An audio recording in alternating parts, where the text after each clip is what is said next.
Hello guys, how are you? This is your mentor and coach Nefana God or Heavenly-Seat Kasimiyoji. And there are a couple of things I want to share with you as far as trading psychology is concerned. I think by now you understand the place from which I operate, that I prefer that you work on your mindset more than you work on your analysis, that you work on your psychology more than you work on your strategy. And I need you to understand these things. Here I'm going to give two analogies, two examples that I pray that you will get value from. I'm going to be comparing and contrasting the two of them so that you see what I mean and the point that I'm trying to get across. So the first thing I'll say is trading in of itself, especially trading profitably, has a lot more to do with waiting than chasing. You didn't hear what I said. I said trading in and of itself has a lot more to do with waiting more than chasing. What do I mean? I'll give two examples. Let's say maybe you are approaching trading as fishing. You take your fishing rod with the line, you take your bait, you go sit where there's a highest probability of fish gathering, maybe somewhere that is a bit deep. Then you attach your bait, be it you are using worms, you're using plankton, whatever. You attach your bait to the hook and you lay it down and you sit there and you wait. That's one approach. The other approach is you take your spear or you take your machete, whatever you're using, you get into the jungle, you see a gazelle, you see a springbok, you see a zebra, you see whatever animal that you want to hunt, and then you chase it and then you pursue it in the hopes that you inevitably get close enough to it to wound it. Right. These are two different approaches. One, you are waiting on the other end, and the other approach is you are chasing. So I like to think of trading profitably rather, as waiting more than chasing. What do I mean? Contrary to popular teachings and beliefs, I'll tell you this. In trading, you don't have to know what's going to happen next. Let me repeat it. To trade profitably, you don't even have to know what the market is going to do next. The fact that you're not in control of the markets, the fact that there's someone else other than you who's pulling the strings in the background means you can never totally and completely know what the market is going to do. Now, here's where a lot of arguments come up. If you analyze, you are going to know where the market is going to go. No matter how skilled you are at technical analysis, you will never be able to completely anticipate every move the way that it pans out in your head. More often than not, it will deviate from what you thought it would do. Let's say maybe you say this is a double top, I'm going to enter when the leg is retested. You discover that the second leg maybe doesn't reach the way to the first leg, the left of the first leg, or it extends below that. Now, you hadn't anticipated that. You had to deal with it when it came. So such is the approach of trading profitably. You are like a fisherman with a fishing line and you attach your bait. Then you wait, you sit, you wait for the fish to come. You don't have to know the direction that the fish is going to come from. You don't even need to know what it has been eating and where it has been before. No. You only have to sit, you only have to wait. And more often than not, the most successful fishermen are not fishermen who make a lot of noise.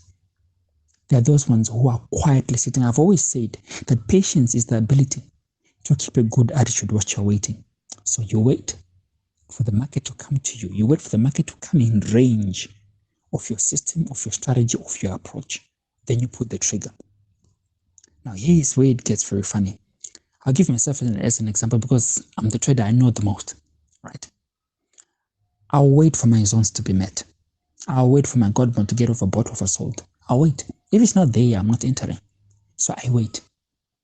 Somebody else may see a spike and say, okay, yeah, well, why don't you get in? It's going to spike. And maybe they're really a good trader. Maybe they're at par with me, or maybe they're even better than me, which is rare, but maybe let's assume that's the case. Then they say, okay, there's a spike, and I don't see anything. I don't enter. I wait. Like a fisherman, I've got my bait, and I've got my line, which is my strategy. And I sit there and I wait for the fish to come. I wait for the market to come in range, to associate and to fraternize with my strategy, with my hook, my bait. And then after it gets hooked, then and only then do I pull up the line. But a lot of traders then have this problem that they prefer to chase the market, right? There's always this voice in their head that says, what if the market doesn't come back to your exact level? Or what if you get left behind, fear of missing out? Or what if you get in and it extends? What if you get in and it just goes your way a bit and then it reverses? What will you do? That's why I had said initially at the beginning of this teaching that you do not have to know what the market is going to do. So you don't chase the market. You don't get on track and you say, oh, you know what, I saw that gazelle, I saw that springbok, I'm going to chase it. Now, I've always given this example to my students, and I've always said, there's a reason why certain members of the cat family in the wild hunt different animals. Cheetahs, they can't hunt big animals because they are smaller in terms of muscle, they're smaller in terms of size, and even bite force. They've a bit less bite force than other bigger cats like lions and tigers and leopards. So when they're chasing prey, they prefer to chase prey that is smaller, even though it's faster, because they are built to chase the prey that conforms to their anatomy. Do you understand what I'm trying to say? Cheetahs are small in terms of comparison to other cats that are in the wild. They are smaller, but they are faster. So they prefer to chase prey that is fast. You have your springboks, your gazelles, you have your maybe a bunch of elands. They chase animals that are smaller but faster. Lions, on the other hand, they have got more muscle, like pure muscle, but they are slower in terms of speed. So they prefer to chase slightly bigger animals, like example, the buffaloes, the wildebeest, the zebras, and the likes. Those animals are less faster, but they have more resistance to muscle. So lions prefer to chase those because they can take them down. And then you've got leopards. They're not famed for their speed, but they have better stealth and blending in and patience more than the other cat members. So they prefer to hunt other animals that are less mobile. For example, leopards love to eat crocodiles. So they have that capability. They're built to do that. But you as a human, you get into the market, you're bound to have a lot of thoughts, a lot of emotions. V100 is shouting there, B1000 is shouting there, Jump 75 is shouting there, Range Break 200 is shouting there, and then you've got DEX 600 up is shouting there. You're confronted with all these choices, but not all of them conform to the anatomy of your strategy, conform to the anatomy of your system, conform to the anatomy of your trading style. So you realize that trying to chase a trade, hardly do you catch it. It's always better to take the fisherman approach when trading. Wait for the market to come in range instead of chasing it, instead of saying, I think it might go there or it might go there. No. Don't ever assume you understand where the market is going to go. Remember, this is a probabilities game. It's not a game of absolutes. So you can never be 100% sure. You can only be probably assuming, that the market might go this way or might go that way. But then again, you don't need to know where it's going to go. You just have to focus on the rules of your system, the rules of your strategy.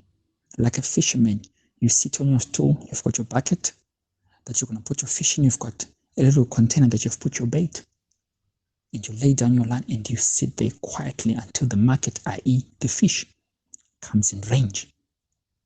So whatever it does, when it comes in range, don't try to say, okay, I'm going to put it up, or maybe if I put the hook just now, it will hook it accidentally. Then no, you wait for it to bite. You wait for your conferences to be met. But then, and only then, are you allowed to pull that fish out of the water. So you don't have to know what the market is going to do next, but you sit and you look at your strategy and you say, what are the conditions for a buy? What are the conditions for a sell? Have they been met? Is the reef now in range? Is the pair or the index I'm trading now in range? The moment it gets into range, you wait. And then the moment it bites, this is for me, in my case, it will be overbought, oversold for God mode. For others, it's a moving of a crossover. For others, it's a candlestick pattern. For others, it's a break of a channel and retest, whatever. The moment the market bites, that's the time that you have to pull out the fish. Only when the market bites, only when the market is in range. So always understand that chasing a trade, chasing a setup, or anxiously, watching it, fidgeting and being agitated whilst the market is playing out is not always a good thing to do.